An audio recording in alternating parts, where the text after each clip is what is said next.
Ah, Nintendo, on aura beau dire ce qu'on voudra, ils ont réussi à marquer nos esprits depuis bientôt plus de 40 ans avec tous leurs opus. Mario Bros, Mario Kart, Mario Galaxy. Moi j'ai toujours eu une préférence pour Mario Kart, mais je n'ai jamais su quel personnage choisir tellement il y en a aujourd'hui. Le personnage que je prenais le plus, c'était Mario. Mais parfois je prenais aussi Luigi. Ces personnages sont fascinants, mais beaucoup de mystères sont encore présents pour la plupart des joueurs. Pourquoi Luigi et Mario sont toujours perçus comme deux rivaux? Qui sont-ils réellement? Tant de questions persistent, et c'est pourquoi nous allons voir dans cette vidéo l'histoire de Luigi et Mario. Qui sont Mario et Luigi?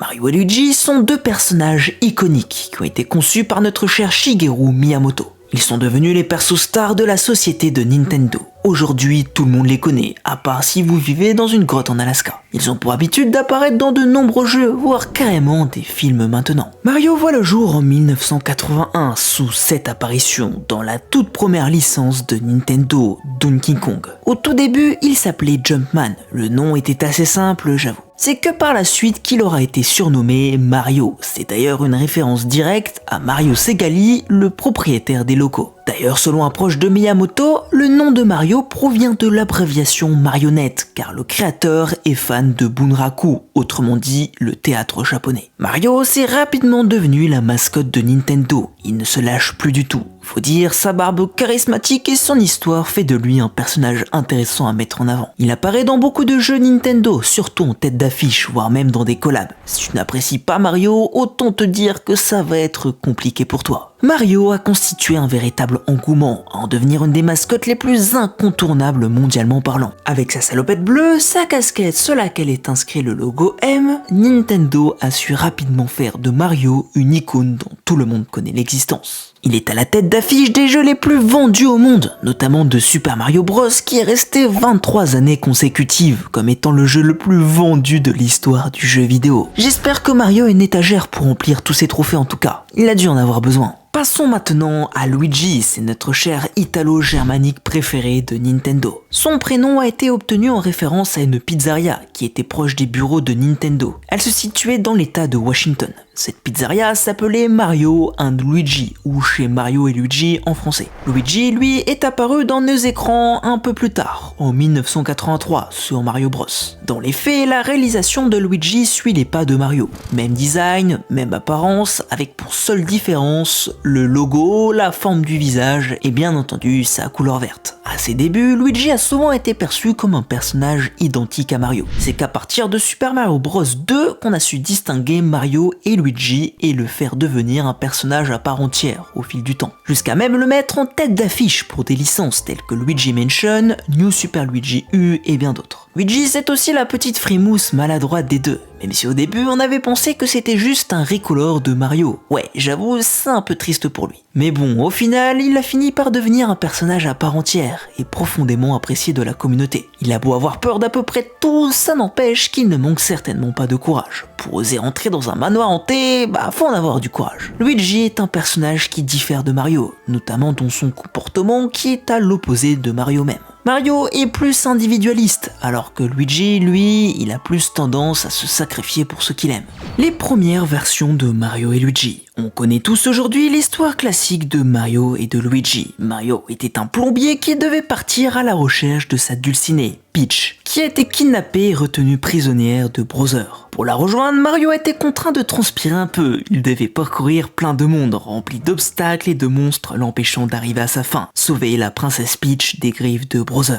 On la connaît tous cette histoire, mais saviez-vous qu'à la base n'était pas la princesse Peach qui devait être sauvée? À l'origine, Mario était un simple menuisier, et il devait sauver sa petite amie Pauline, kidnappée par Donkey Kong dans le tout premier jeu de la saga. Ce n'est que par la suite, dans le premier Super Mario Bros, que Nintendo décide de remplacer la dulcinée de Mario en une nouvelle fille nommée la princesse Peach. Dans cette même optique, le concepteur de Super Mario Bros s'est rendu compte que mettre Mario plombier collerait plus avec l'univers des jeux vidéo de l'époque. Comme si on était au courant de quel métier il faisait. Pour nous, c'était juste un moustachu hyperactif qui arrive à cracher du feu avec une plante random. Pour le concepteur, ça n'a pas été le même effigie. Mario devait être un plombier, car les premiers jeux étaient basés dans des endroits tels que les installations souterraines des égouts de New York. Je sais pas pourquoi, mais moi, j'arrive pas trop à m'imaginer Pauline à la place de Peach? Dites-moi votre avis en commentaire. Passons maintenant à Luigi. À l'origine, ce n'était qu'un simple clone de Mario, avec une couleur différente, comme je vous l'avais expliqué dans la partie suivante. Comme à l'époque, les graphismes étaient vraiment limités, on ne pouvait pas vraiment différencier les personnages. C'est pourquoi Nintendo a créé deux personnages identiques, avec pour seule différence la couleur de leur peau. Mario 1 en rouge, Mario 2 en vert. Oui, là on parle uniquement de Mario et non de personnages différents. Ils ont créé le clone de Mario uniquement pour différencier le joueur 1 du joueur 2. Ouais, c'est toujours triste avec Luigi, il a décidément une vie de merde. Comme expliqué précédemment, ce n'est que par la suite et à la suite de son succès que Luigi devient un personnage à part entière. Le lien entre Mario et Luigi. On connaît tous nos deux protagonistes comme deux bons rivaux. La rumeur dit que Luigi a toujours été jaloux du succès de Mario. Être perçu comme un personnage secondaire a toujours été quelque chose de déplaisant pour lui. Mais là, on ne parle pas vraiment de rivalité, mais plutôt de fascination et d'un amour que Luigi porte envers son frère jumeau. Oui, vous avez bien entendu, Mario et Luigi sont des frères jumeaux d'après Nintendo. Bien qu'ils ne se ressemblent pas trop, je trouve.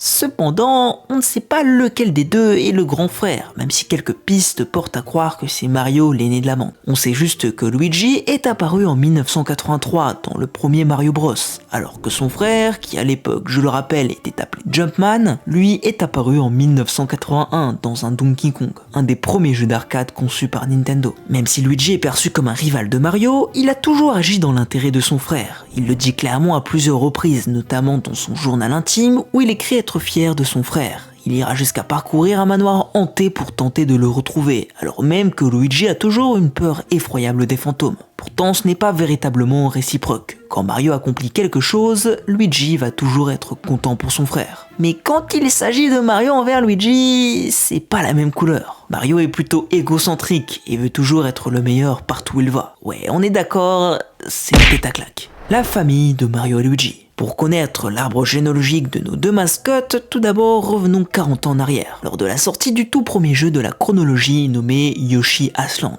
Au départ, la cigogne avait amené nos deux jumeaux dans une première maison, jusqu'à ce qu'elle se rende compte qu'elle s'est trompée. Faut être fort pour se tromper quand même, vous trouvez pas? Elle rebrousse donc chemin, et c'est là qu'on découvre pour la première fois les véritables parents de nos jumeaux, ou du moins un aperçu assez bref. Car comme vous pouvez le voir, ils sont affichés de sorte à ce qu'on ne voit que la moitié inférieure de leur corps, comme si Nintendo souhaitait cacher quelque chose. En tout cas, ça confirme que Mario et Luigi ont bel et bien des parents. À mesure que les années passent, avec la sortie des comics et des animés, on en apprendra un peu plus, mais pas autant qu'on aurait pu l'espérer. Leur version miniature. Mini Mario et Mini Luigi sont simplement eux, mais en plus jeunes. Et oui, ce ne sont pas leurs enfants comme beaucoup l'ont cru. Ils font leur apparition dans Super Mario World 2, Yoshi Island en 1995. Ouais, ça date quand même. En matière d'apparence, ils ont exactement la même tenue que Mario et Luigi, version adulte. Ce n'est pas les rois du shopping ces deux-là. Leur comportement ne va d'ailleurs également pas évoluer aussi. Luigi restera toujours un trouillard, même en grandissant. Alors que Mario, ça restera le bon vieux Mario, rempli d'énergie, comme on l'a toujours connu. Ils ont quand même su conquérir le cœur de la communauté, puisqu'ils ont fini par être pleinement intégrés dans certains jeux Mario, tels que les Mario Kart ou bien même Super Smash Bros Melee. Qui est le meilleur des deux? Bon, maintenant, je vais donner un petit peu mon avis personnel sur la chose. Quand on ne connaît pas vraiment leur histoire, on aurait tendance à dire que Mario explose Luigi parce qu'il est partout. Mais pourtant, pour moi, c'est peut-être Luigi qui est le plus fort des deux. Il a plus de pouvoir, il est plus redouté, et puis il a affronté plus d'épreuves que Mario. Mario, lui, ne fait que de récolter les louanges. En plus de ça, il est souvent considéré comme un personnage lambda, classique, dont tout le monde finit par se lasser au bout d'un moment. Alors que Luigi, il a des pouvoirs permettant de mettre KO n'importe qui. Il est tellement fort qu'il y a plein de vidéos sur Luigi montrant qu'il éclate son frère, autant sur Super Mario World que sur Smash Bros.